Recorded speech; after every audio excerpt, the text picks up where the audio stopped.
Good evening everyone मु लिपुन आपण मानकु लिपुन Odia TV channel को बहुत बहुत स्वागत करुचे। आज संध्यार कोन टॉप न्यूज़ रही चलतु देखि नबा। ता पूर्व समस्त चैनल को सब्सक्राइब करी पाखर थिबा ऑल बेल आइकन को दबाई दियंतु कारण जहाँ भी लेटेस्ट इनफॉरमेशन रहिबा आपण माने सर्वप्रथमे पाई परिबे। तो देखंतु प्रथम अपडेट रही पुरी छड़ा राज्य रे अन्य कोनोसी स्थान रे हेबो नाही रथयात्रा। अन्य स्थान रे रथयात्रा पई समस्त आवेदन को खारज कले सुप्रीम कोर्ट। 2 नंबर अपडेट रही ओडिशार राज्य सड़क परिवहन निगम बस सेवा आज आरंभ हो। कोविड संक्रमण थिबा जिले में कैटेगरी ए रे 43 रूट रे बस चलिबो। बस चलाचल समय कोविड कटकणा को कड़ाकड़ी भाव पालन करा जिवो। सीट क्षमता ठारू अधिक यात्री को नियाजिबो नाही। सबु यात्री को मास्क पिंधिबा बाध्यतामूलक करा जायछि। या सहित सानिटाइजर व्यवस्था सामाजिक दूरता रक्षा करा जिवो बोली ओएसआरटीसी पक्षरु सूचना दिया जायछि।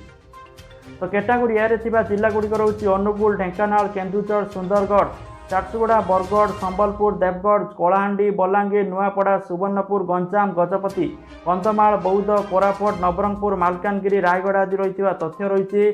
यात्रीवाही बस केवल जिला गुड़िक चली पार। बस रे सीट अनुसार लोक यात्रा करेंगे। 3 नंबर अपडेट रही बालेश्वर टीका केन्द्र में भिड़। टीका पाई अंधारू टीका केन्द्र बाहर भिड़ जमाउछंती लोक माने। आज बालेश्वर 4टी केन्द्र में 45 वर्षरू अधिक लोक टीकाकरण करा बेले लोक नाई नथिबा भिड़ देखा मिली। सकाल 5टारू टोकन दि जाइए। 7टारू लोक टीका दि जाउतबा तथ्य रही। 4 नंबर अपडेट रही द्वितीय दिन में 50 उपरे कोरोना मृत्यु संख्या ओडिशा रे 24 घंटार 51 जनकर जीवन नेला कोरोना। सेपटे गोटे दिन में ओडिशा रे 2487 जन कोरोना आक्रांत चिन्हट होइचंती। संगरोध केन्द्र 1428 जन चिन्हट होइतिबा बेले 1028 जन स्थानीय संक्रमित बोली सूचना रही। 5 नंबर अपडेट रही ओडिशार पाणीपाग को लेकिन जुलाई मास 7 तारिख रु 9 तारिख पर्यंत राज्य में प्रबल वर्षा हेबो। आज 13 जिले में वर्षा नहीं आकलन कला पाणीपाग विभाग। जिला गुड़िक रही कोरापुट, नवरंगपुर, नुआपड़ा, बलांगीर, कलाहांडी, कंधमाल, बौद्ध, नयागढ़, कटक, खोर्धा, पुरी, जगतसिंहपुर, केन्द्रापड़ा आदि जिले में वर्षा हो पारे। 7 तारिख दिन ठारू वर्षार परिमाण बढ़िबो बोली तथ्य रही।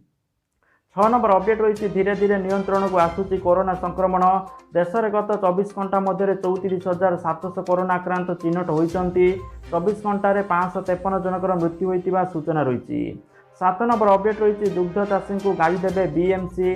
बाहर को गाई गोरु न छाड़ा बीएमसी बारंबार कहवा पर भी राजधानीवासी मानुना।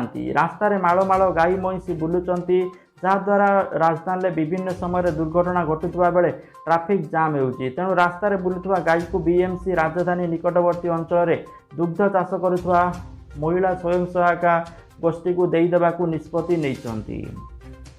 8 नंबर अपडेट रही परिवार उपरे करज चाप। बैंक जमा ह्रास पाउची। चलित वर्ष स्थिति आहरी खराब हेबो। बैंक जमार क्रमागत भाव ह्रास घटुवा बेले स्वास्थ्य सेवार व्यय बढ़ुवारू आगामी दिन में परिवार गुड़िकर ऋण बोझ आहरी बढ़िबो बोली रिपोर्ट रे आकलन करा जायछि। 9 नंबर अपडेट रही महामारी कोरोना जो स्कूल ट्यूशन सबू बंद थिबारु पाठ पढ़ाई छात्र छात्री माने अनेक असुविधार सम्मुखीन होउचंती।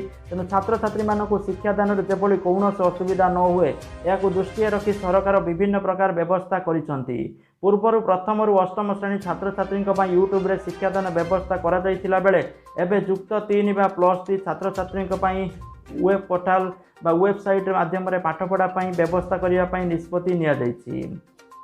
10 नंबर अपडेट रही सबु अपेक्षार अंत। सरकारी टीकाकरण केन्द्र में मागणार उपलब्ध हेबो स्पुटनिक V टीका। आगुरी स्पुटनिक V टीका नवाई आपन को पैसा देवाई पड़ूला किंतु वर्तमान यह आपण मैंने मागणार नहीं पारे। 11 नंबर अपडेट रही कृषकों एक भल खबर आसी। जदि आपण पीएम किसान सम्मान निधि योजना रे पंजीकृत करिसंती तेबे शीघ्र नवम किस्ती आपण अकाउंट को आसीबो बोली जाउची। एक रिपोर्ट अनुसार अगस्त मास 1 तारिख 2021 रु नवम किस्ती कृषक मानकर अकाउंट रे आसीबा आरंभ हेबो बोली तथ्य रही। 12 नंबर अपडेट रही सुना दर को लेकिन ओडिशा राजधानी भुवनेश्वर आज 22 कैरेट सुना दर 10 ग्राम प्रति 44,310 टका थिबा बेले 24 कैरेट सुना दर 10 ग्राम प्रति 48,340 टका थिबा रेकर्ड करा जायछि।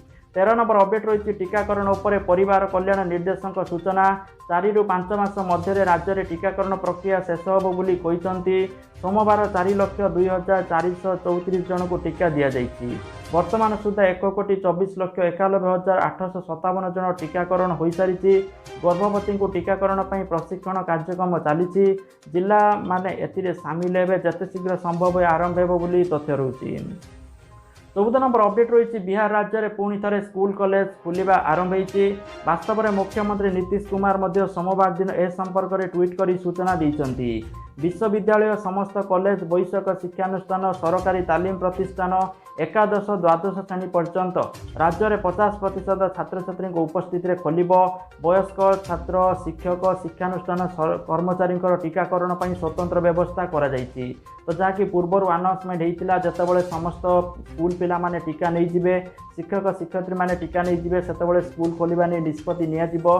किंतु बिहार में जुलाई मास 7 तारिख स्कूल खुलुची केवल माने 10 एकादश द्वादश श्रेणी पर्यंत खोलुची बोली तथ्य रोची तो आउ अलग श्रेणी खोलु नहीं। तो बाकी जहाँकि आशा करा जाउची जे पूरा भारत रे बा ओडिशा रे आपण मानकर समस्त जो टीका नहीं जिबे तापर ही स्कूल खोलिबा निष्पत्ति निया जिवो बोली तथ्य रोची। 15 नंबर अपडेट रही एने कि कॉलेज और विश्वविद्यालय आसिबे सबु कर्मचारी एने उच्च शिक्षा विभाग पक्षर निर्देशनामा जारी रही। आज समस्त शिक्षक अणशिक्षक कर्मचारी डिग्री कॉलेज विश्वविद्यालय को आसी काम जोग देवाई निर्देश दि जाएगी। 16 नंबर अपडेट रही ब्रिटेन में मास्क पिंधा सामाजिक दूरता रक्षा करने बाध्यतामूलक हेबनी एभली स्थिति में बड़ घोषणा कर ब्रिटेन प्रधानमंत्री बोरिस जॉनसन। 17 नंबर अपडेट रही बंद हेब कोविड केयर सेंटर राज्यर उभय घरोई और सरकारी कोविड सेंटर बंद हेब एने समस्त जिलापाल म्युनिसिपल कमिशनर को चिठी लिखिं स्वास्थ्य सचिव प्रदीप्त महापात्र। कोविड टेक्निकल कमिटी सुपारिश आधार में निष्पत्ति होती राज्य में कोरोना संक्रमण ग्राफ तलमुआ होती जहाँफल राज्य में सरकारी और बेसरकारी कोविड केयर सेंटर बंद करी कोरोना आक्रांत चिकित्सित होते तेज आक्रांत डिस्चार्ज होगा पर्यंत जारी रही तथ्य रोचे। 18 नंबर अपडेट रही कोरोना संक्रमण कम थी जिले में बस चलाचल स्वाभाविक करने राज्य सरकार पक्ष निर्देशावली जारी होगा पर संबलपुर सिटी बस चलाचल प्रक्रिया आरंभ होता तथ्य रोची। 19 नंबर अपडेट रही मद बिक्री कर राजस्व बढ़ाई दिल्ली सरकार घोषणा कर नुआ अबकारी नीति जहाद्वारा बियर बनाउतबा छोट यूनिट को प्रोत्साहन मिल पार। एसहित होटेल क्लब रेस्टोरेंट गुड़िक राति 3टा पर्यंत बार खोलिया अनुमति दि जाएगी। 20 नंबर अपडेट रही भारतीय यात्री प्रवेश निषेध हटाइला जर्मनी। 21 नंबर अपडेट रही दिल्ली मुख्यमंत्री अरविंद केजरीवाल एक बड़ घोषणा करी जो लोकंकर कोरोना रे मृत्यु होब सेमानक परिवार को दिल्ली सरकार तरफ 50,000 टंका लेखाएं राशि प्रदान करा जिवो अर्थात सहायता राशि घोषणा करी से कहते जो परिवार लोकंकर कोविड मृत्यु होती सेमानक घर को सरकार तरफ कर्मचारी जिबे सेमानक राशि दिया जबकि समय मुख्यमंत्री आउ एक बड़ घोषणा करिसंती से कहते पिलांको पितामाता मृत्यु कोविड जदि होती सेमानकु भी 25 वर्ष होगा पर्यंत प्रति मासरे 2500 टंका देवे दिल्ली सरकार। मुख्यमंत्री कहते कोरोना रे सेमानकर मृत्यु होती जो मानक रोजगार करी परिवार चलाउथिले सेमानकु भी प्रति मासरे किछि अर्थ दियाजिवो मात्र केते टंका दियाजिवो से नहीं घोषणा करिनांती। तो जहाँ कि आजिकार टॉप न्यूज थिला ता सहित जदि आपण माने निज मोबाइल माध्यम पैसा रोजगार करने चाहूँगी सबुठारु बहुत बड़ी एप्लिकेशन रही grow application jar link video description में देती ये साइन अप बोनस 100 टंका प्रति रेफरे 100 टंका मिल पार जहाँ को आपण माने 2 ରୁ 3 दिन पर आपण बैंक खाता को ट्रांसफर करें। तो वीडियो डिस्क्रिप्शन में लिंक अच्छी आपण मैंने चाहिए डाउनलोड करेंगे। आ बहुत सारा पिला जानी पारु ना किपरि पैसा विड्रॉल करेंगे तो जो मैंने जानी पारु ना बहुत सारा वीडियो मैं अपलोड कर ग्रो एप्लिकेशन को लेकिन किपरि पैसा विड्रॉल करके आपण मैंने चेक करेंगे। जदि किसी प्रॉब्लम होची जानी पारु ना कमेंट सेक्शन में कमेंट करूँ। Thank you for watching this video. जय जगन्नाथ, वंदे मातरम।